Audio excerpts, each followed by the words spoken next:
we'll move on, Kevin, to the weekend. United are included in this. We're going to look at Ladbrokes 1, 2, 3. This is where you get to play for free on Ladbrokes.com. You pick the scores in 3 of the games this weekend. If you get 1 score correct, you win a €1 free bet. If you get 2, you get a €5 free bet. And if you get all 3, you win €100 cash. Kevin is going to give us his picks for the 3 games. Villa and Everton first. Everton have started the season really well under Rafa, I have to say. I was watching them the other night now. It was just like a routine win against Burnley, but it felt like Goodison were ready to kind of say, okay, we'll give this guy a chance here now, and this could be a bit of fun this year. Yeah, he's a class manager, isn't he? And amazing how fans come around. I know. Under results. I they have a good squad, everything. Like, it's not like they don't have good players. And talking about atmosphere, there's a place, Goodison Park, fabulous atmosphere there as well. So they're doing well. I can imagine it's only going to be better as the season goes on. I'm going to go for a draw in this game, although Mick, I think Villa have been fine as well. You've seen Villa minute by minute this season, probably more than I have, but I fancy Villa at home to get something this game. I go for a 1-1 draw. 1-1, yeah.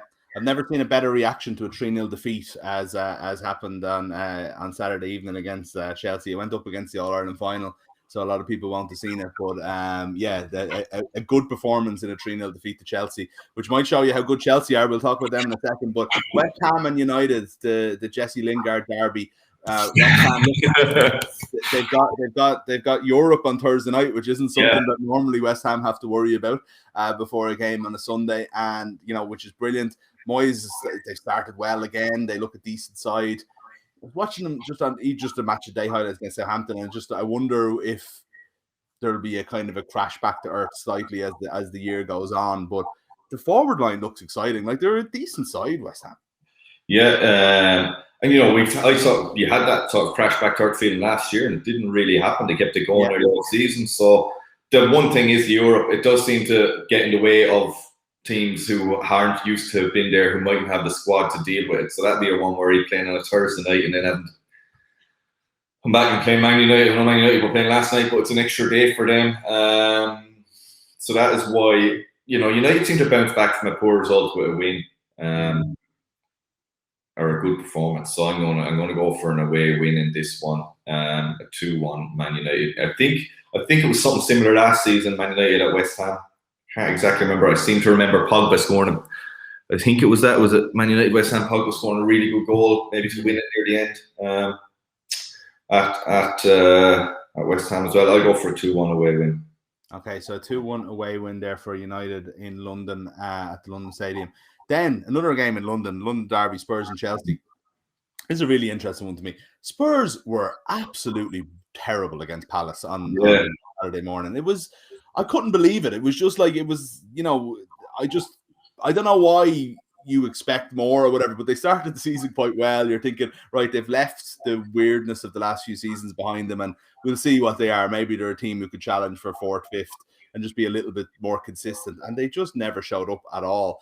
And then you've got Chelsea, who look outstanding. I said to you just before we come on, they're like the quietest European champions contenders. They've signed a guy who's had the same impact as Ronaldo's had at United, scoring every game, scored again in Champions League on Tuesday night, and just look at like finished product almost, Yeah, so set up for Spurs to win 1-0. No, 2-0.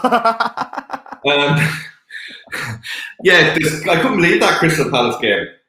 Because like one thing their manager and one thing at Wolves he was criticised in is maybe been a little bit too defensive and solid at times, and that was the exact opposite the way they were the other day. And how well they started the season as well, to lose to Crystal Palace, who a good few people had down as being real strugglers and possible relegation fodder this season. So that would really have stung, I'd imagine, brought them back down to earth for their positive start. Chelsea, you just described their start to the season, and you're sort of again if Chelsea can be under the radar, but they're the Champions League winners. They've strengthened their squad fabulously, and people still aren't really having them for winning the league or winning the Champions League again. So amazing how they're a little bit under the radar. Lukaku started so well for them as well.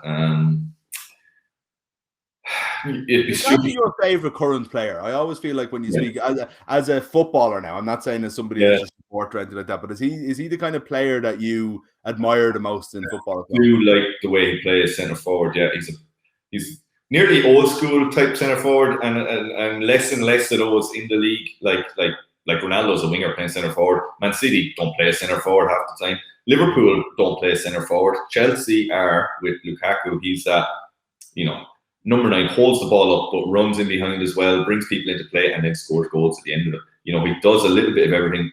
See him in the Euros for Belgium. I talked about him a good few times. Just highlighted some of these runs and these movements. And I saw him at Man United, and he just wasn't the player that we saw at Everton.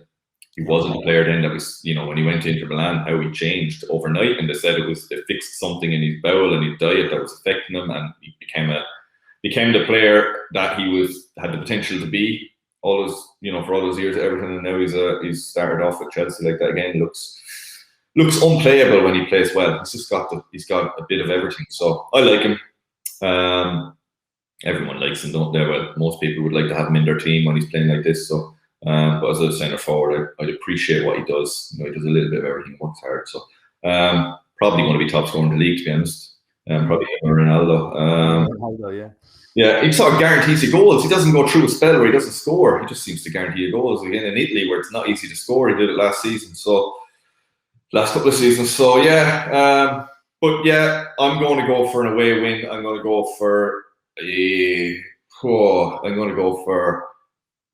2-1 Chelsea. 2-1 Chelsea. Okay, so Sunday's games will be 2-1, 2-1 away wins, according to Kevin, and a 1-1 draw on Saturday night between Villa and Everton. That's Kevin's 1-2 free picks. You can pick your own. Just go on to ladbrokes.com and play 1-2 free for absolutely free now. You pick the 3 scores in the 3 games at the weekend. If you get 1 right, you get a €1 free bet. If you get 2, you get a €2 free bet. And if you get all 3, you win €100 cash. Kevin, thanks a million. It was a great chat. We went off on the referees there for a while. We brought it back there. Our Chelsea fan producer will be delighted that we finally give them the credit they deserve this season as well. So we'll talk to you next week. Cheers, Mick. Talk to you soon. Thanks a million to Kevin. Thanks for you for watching as well. Thanks to Ladbrokes also. If you are having a bet on the Premier League or anything else going ahead this weekend, please always gamble responsibly. Visit dunlewy.net for more information. We'll be back with you with lots more very soon.